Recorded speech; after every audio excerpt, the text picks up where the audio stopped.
Una po, magpapasalamat po sa lahat ng mga nakaupo sa likod dahil binigyan nila ako ng pagkakataon ngayong hapon na ito na makasama kayong lahat. Mga mahal ko, tiga Zamboanga City. Pangalawang pagpapasalamat ko ay sa inyong lahat sa oras ninyo at panahon na ibinigay sa akin ngayong hapon na ito. Marami sa inyo ang hindi pa nananghalian. Marami sa inyo iniwan ang trabaho. Iniwan ang tindahan. At iniwan ang niluluto para bigyan ako ng pagkakataon ngayong hapon na ito na makasama kayo. Maraming salamat sa oras ninyo. Ang sunod na pagpapasalamat ay mula kay dating Pangulong Rodrigo Duterte.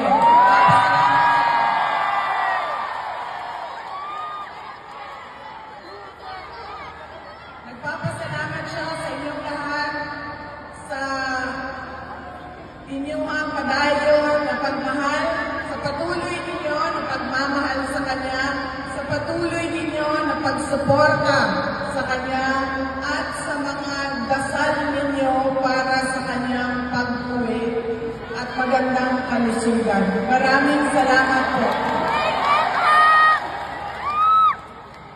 Ang susunod na pagpapasalamat ay mula po sa akin at sa mga kasamahan ko sa aming opisina, ang Office of the Vice President.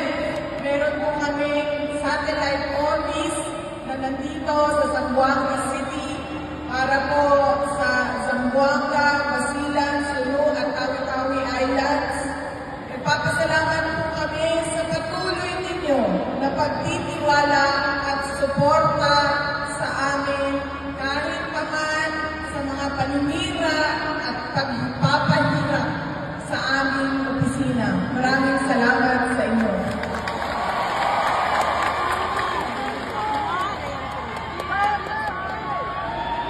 Mga kababayan, hindi po ako kandidato ngayong eleksyon na ito.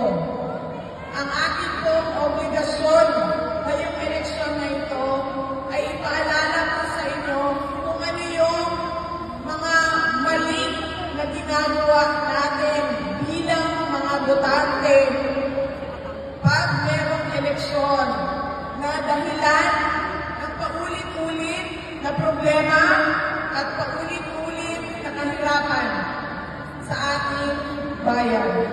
Una na po, ang pagkakamali natin kapag tayo ay natutuwa, kapag tayo ay napapatawa ng kandidato, kapag tayo ay sinasayawan o kinakantahan ng kandidato o napakaganda ng kanyang mga bisita na artista, ay automatic binibigay natin ang boto natin sa kandidato.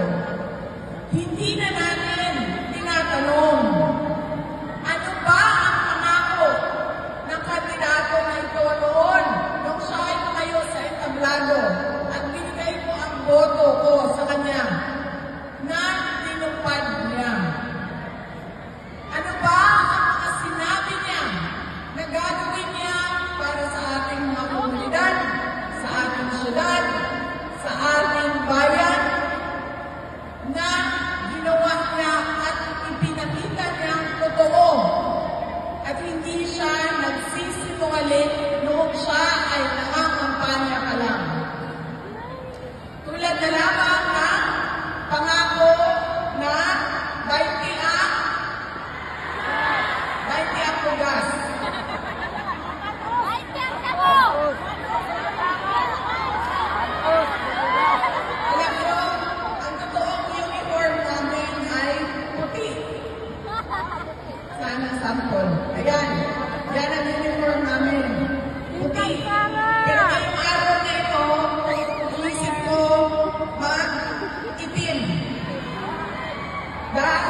noong isang aga hapon.